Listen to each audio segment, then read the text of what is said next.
Bonjour, Madame, Messieurs. Au nom de l'intercollectivité du Sankarani, je vais vous présenter le programme de développement intégré et durable du bassin du Sankarani avec son évaluation environnementale stratégique. Ce programme est une initiative de l'intercollectivité du bassin du Sankarani, un programme de 10 ans en 2 phases.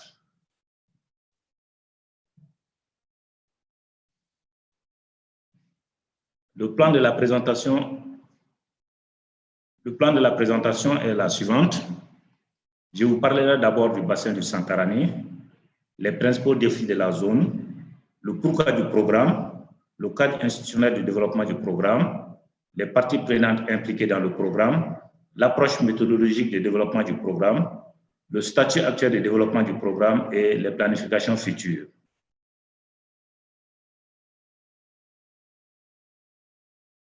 Le bassin du Sankarani est situé dans le bassin du Niger. Ce sous-bassin, comme vous pouvez le voir sur la carte, est situé à l'extrême sud-est du bassin du fleuve Niger, un bassin partagé par plusieurs pays.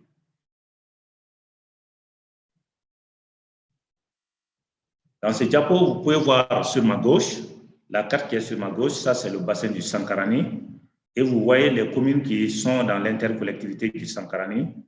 J'ai parlé de Baya, Takandougou, Sankarani, Ouassoulou Balé, Djalonfla Soluba, Siremoussa Nistamou, et finalement, je crois que ça, c'est les 7 communes qui composent l'intercollectivité du Sankarani.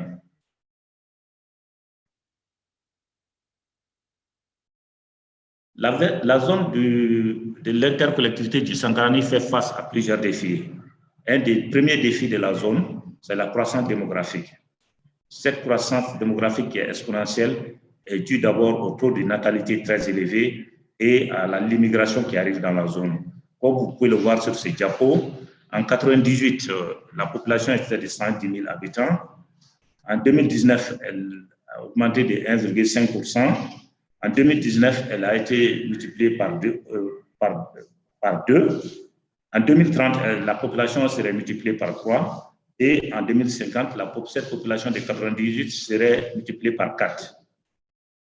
Ça, c'est un véritable défi de développement. La zone de l'intercollectivité n'étant pas extensible, ça voudrait dire que cette population aura un impact sur les ressources naturelles.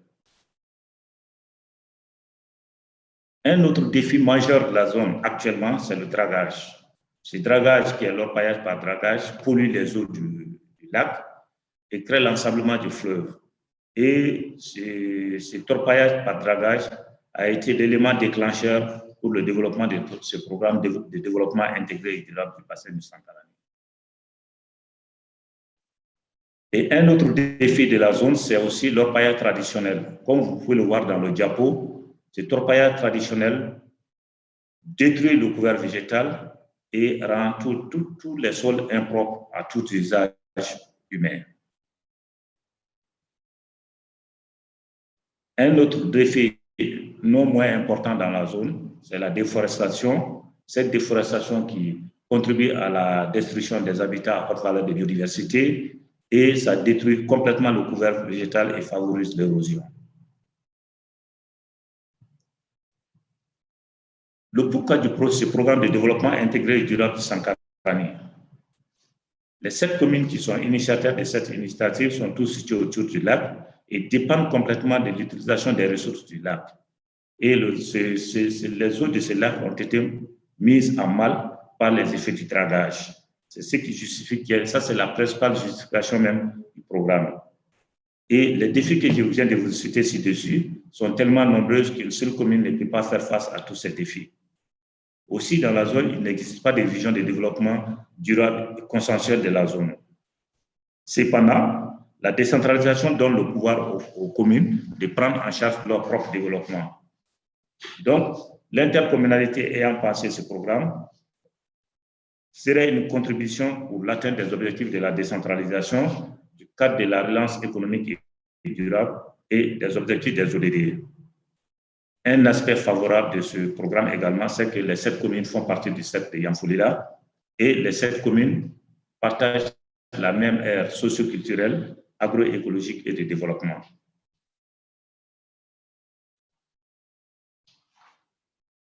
Une fois que ce programme a été pensé, pour développer un programme, il faut mettre bien sûr un cadre institutionnel en place.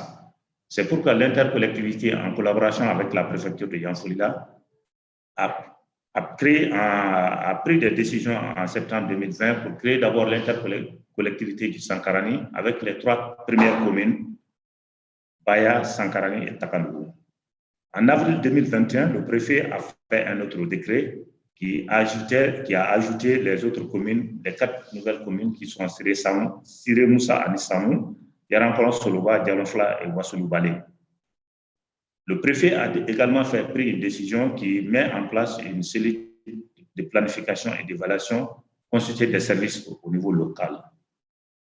Et pour le suivi du processus de l'évaluation environnementale stratégique, le ministère de l'Environnement a pris en mai 2021, a mis en place en mai 2021 le comité de pilotage du programme pour le suivi de l'évaluation environnementale stratégique. Dès le démarrage du programme, la CNE avait donné son accord favorable pour appuyer le programme, surtout le processus de l'évaluation environnementale stratégique.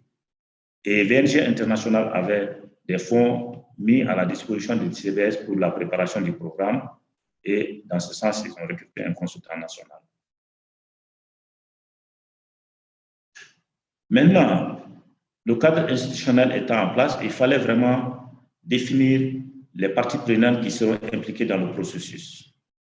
Et ces parties prenantes sont constituées de l'intercollectivité du Sankarani et ses conseils communaux, la chefferie traditionnelle et les propriétaires terriens, la préfecture de Yamfoulila, la société civile composée des usagers de l'eau, les organisations d'agriculteurs, d'éleveurs, de pêcheurs, d'exploitants forestiers, l'organisation des femmes et des jeunes, les orpailleurs traditionnels et les orpailleurs impliqués dans le dragage, les services locaux, régionaux et nationaux, le secteur privé, la commission de gestion des eaux de Sélengue et de Markala, le comité de pilotage du ministère de l'Environnement, VNG International, la CNE et le consultant.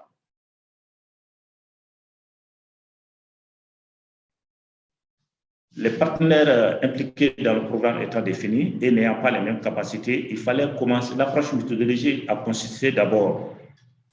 La première chose qui a guidé l'approche méthodologique, c'est d'abord l'information, la communication et la sensibilisation autour du programme. Et à cet effet, on a utilisé les radios de proximité, la publication de l'initiative dans les journaux. Et ça a suivi le renforcement des capacités des partenaires qui seront impliqués dans le développement du programme. Surtout que ce programme est une initiative nouvelle qui développe en même temps le programme et le programme est accompagné d'évaluation environnementale stratégique. Et l'autre point important de l'approche méthodologique, c'est l'organisation des ateliers et des réunions qui sont accompagnées des séances de restitution au niveau village, commune et cercle. Et également, nous avons procédé à la collecte, à l'analyse des données par rapport au programme.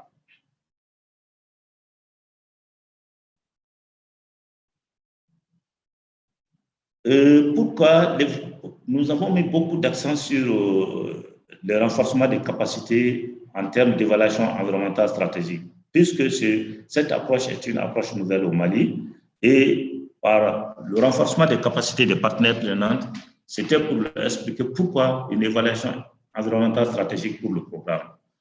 Les raisons de ce renforcement des capacités, c'était pour montrer aux parties prenantes que nous sommes en conformité avec la loi et le décret qui a institué l'évaluation environnementale stratégique au Mali.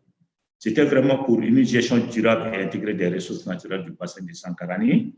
C'était pour une participation effective de l'ensemble des parties prenantes au processus de planification et d'évaluation, pour une prise en compte des meilleures alternatives possibles du développement durable, pour donner une assise des bases de développement durable et qui préservent l'environnement et donner un avantage de statut juridique et de qualité au PDDS.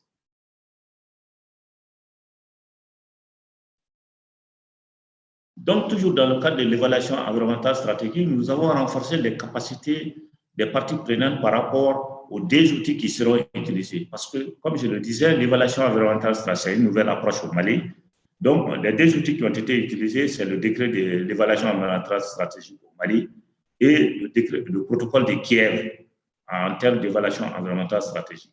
En ce qui concerne le décret du Mali, il comporte 5 étapes. L'initiation de l'évaluation environnementale stratégique, la création du comité de pilotage, la réalisation de l'évaluation, le dépôt et l'analyse du rapport provisoire par le comité de pilotage et finalement la délivrance de l'autorisation environnementale. En ce qui concerne le protocole de Kiev, les 5 étapes qui ont fait l'objet du renforcement des capacités, c'est d'abord le tri préliminaire, le cadrage, l'évaluation, l'examen, la prise de décision et le suivi et évaluation. Ces différentes sessions de renforcement des capacités ont été faites respectivement par la Commission néerlandaise d'évaluation environnementale stratégique et l'équipe VNG au Mali.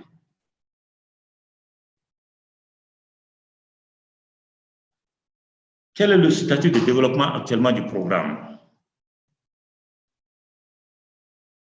À l'étape actuelle, l'intercommunalité du Sankarani a pu définir avec ses partenaires les axes stratégiques, les 11 axes stratégiques qui sont le soubassement du programme. Et ces axes stratégiques ont été mis en relation avec les lois maliennes et les documents stratégiques du Mali, et même que ces axes stratégiques ont été mis en relation avec les objectifs des ODD. Vous pouvez voir le premier axe stratégique, c'est la sécurité alimentaire et nutritionnelle, l'orpaillage traditionnel et par dragage, le développement social, les activités génératives de revenus, la sécurité des personnes et de leurs biens, l'approvisionnement en eau potable, l'hygiène, l'assainissement, la gestion des ressources naturelles, la conservation de la biodiversité, l'exploitation des poissons et les pressions sur les ressources halieutiques, la gestion des terres et l'aménagement des terres, l'électrification et l'énergie renouvelable, le désenclavement. Ces 11 axes ont été définis comme tels, mais il faut reconnaître que la définition de ces axes ne voudrait pas dire qu'il y a un mur étanche entre les différents axes stratégiques. Chacun de ces axes stratégiques, dans sa mise en œuvre, pourrait contribuer à chacun de ces axes stratégiques. Et en plus de ces axes stratégiques, ces 11 axes stratégiques, nous avons l'intercollectivité du bassin du Sankarani est également définie 5 axes transversaux qui sont les changements climatiques, la gestion de l'eau, le genre et l'équité, la gouvernance des communes et les aspects de gestion des conflits. Donc, 11 axes transversaux, 11 axes prioritaires et 5 axes transversaux au total. Donc, 16 axes au total pour l'ensemble du programme. Next. Après la définition de ces axes, définir un programme, c'est avoir une vision. Donc, l'intercollectivité du Sankarani et ses partenaires se sont mis ensemble pour dire quelle est la vision que nous attendons de ce programme. Donc, ils ont défini la vision du programme comme tel, contribuer à la réduction de la pauvreté des populations et la préservation de l'équilibre écologique du bassin du Sankarani, aligné avec les objectifs du cadre pour la relance économique et le développement durable, FRED, qui est le cadre fédérateur de toutes les politiques au Mali, et les objectifs des ODD 2016-2030. Cette vision a été clairement définie pour donner vraiment une orientation claire au programme. Next. Toujours dans le cadre du statut du développement du programme, nous sommes actuellement avec l'intercollectivité à la phase planification des projets en relation avec les axes stratégiques. Donc, pour mieux définir l'ensemble de ces projets, l'intercollectivité et ses partenaires, ils ont utilisé un outil qu'on appelle le FOAM, force, faiblesse, opportunité et menace. En anglais, c'est strength, weakness, opportunity and threat. Cet outil a été utilisé par l'intercollectivité pour pouvoir mieux définir les projets à l'intérieur des axes stratégiques. Et l'étape 1 a consisté au diagnostic, l'étape 2 a consisté à l'analyse des contraintes et leurs solutions, et l'étape 3, la synthèse des projets par axe stratégique pour l'ensemble des 7 communes. L'étape 4 n'est pas effective parce que cette étape-là doit être faite conjointement avec les autres étapes de l'évaluation environnementale stratégique qui définira les meilleures alternatives possibles, les meilleurs projets qui vont avoir moins d'impact sur l'environnement, qui seront socialement acceptables et économiquement viables.